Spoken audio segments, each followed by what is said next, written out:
Kothara PGVCL ફીડરમાંથી Kothara તેમજ આજુબાજુના ગામના ખીરસરા સાંધવા સહિતના ગામોને વીજળી પૂરી પાડવામાં આવે છે, જેથી કોઠારા ફીડરમાં વાડી વિસ્તાર અને વીજ ધારકોના વીજળી વપરાશથી લોડના કારણે અવારનવાર લાઇટ ખોરાઈ જતા આવે કાળઝાળ ગરમીમાં લોકોનું જીવન મુશ્કેલ બની ગયું છે। અગાઉ ગ્રામજનો દ્વારા અનેક વખત મૌખિક રજૂઆત કરવામાં આવી છે, પરંતુ તેનો કોઈ પ્રત્યુત્તર ન મળતા આજે ગ્રામજનો દ્વારા કોઠારા પીજીવીસીએલ કચેરીને ઘેરાવ કરવામાં આવેલ અને એક તબક્કે પોલીસ બંદોબસ્ત પણ ગોઠવવામાં આવેલ। આ દરમિયાન કચેરીના ઇન્ચાર્જ નાયબ એન્જિનિયર જે પટેલ બહાર હોતા નખત્રાણા પીજીવીસીએલના અધિકારીઓ દોડી આવ્યા હતા અને ત્યાં ગ્રામજનો સાથે તાલુકા પંચાયત પ્રમુખ મહાવીરસિંહ જાડેજાએ રજૂઆત કરી હતી અને તેમણે જણાવ્યું હતું કે કોઠારા વિસ્તાર મોટો હોવાથી તેનો ફીડર અલગ કરવામાં આવે તો વીજ લોડ ઘટી શકે અને ગ્રામજનો તેમજ ખેડૂતોને પડતી મુશ્કેલીનું નિવારણ આવી શકે છે। તો તેના પ્રત્યુત્તરમાં હાજર અધિકારીએ જણાવ્યું હતું કે ટૂંક જ સમયમાં અલગ ફીડરની કામગીરી હાથ ધરવામાં આવશે તેવું ગ્રામજનો સાથે ઉપસ્થિત તાલુકા પંચાયત પ્રમુખ મહાવીરસિંહ જાડેજાએ જણાવ્યું હતું।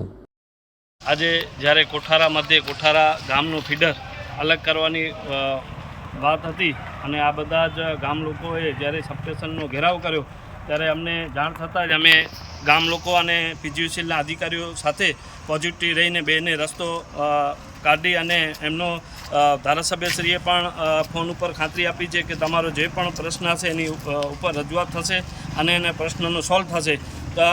કચેરીનું કોઈ ઘેરાવ કરવાથી કે એનાથી કંઈ થવાનું નથી। જ્યારે આપણી સરકાર જ્યારે પોઝિટિવ હોય, સરકાર જ્યારે એક માનવના બધા જ કામ પૂરા કરતી હોય ત્યારે આપણે પણ સરકારને સાથ સહકાર આપી અને જીબીના અધિકારીઓને પણ સાથ સહકાર આપ્યો અને એમને પણ પોઝિટિવ જવાબ આપ્યો છે કે જે એમની ખામી થોડી જતી હતી દૂર કરી અને આવતા દિવસોની અંદર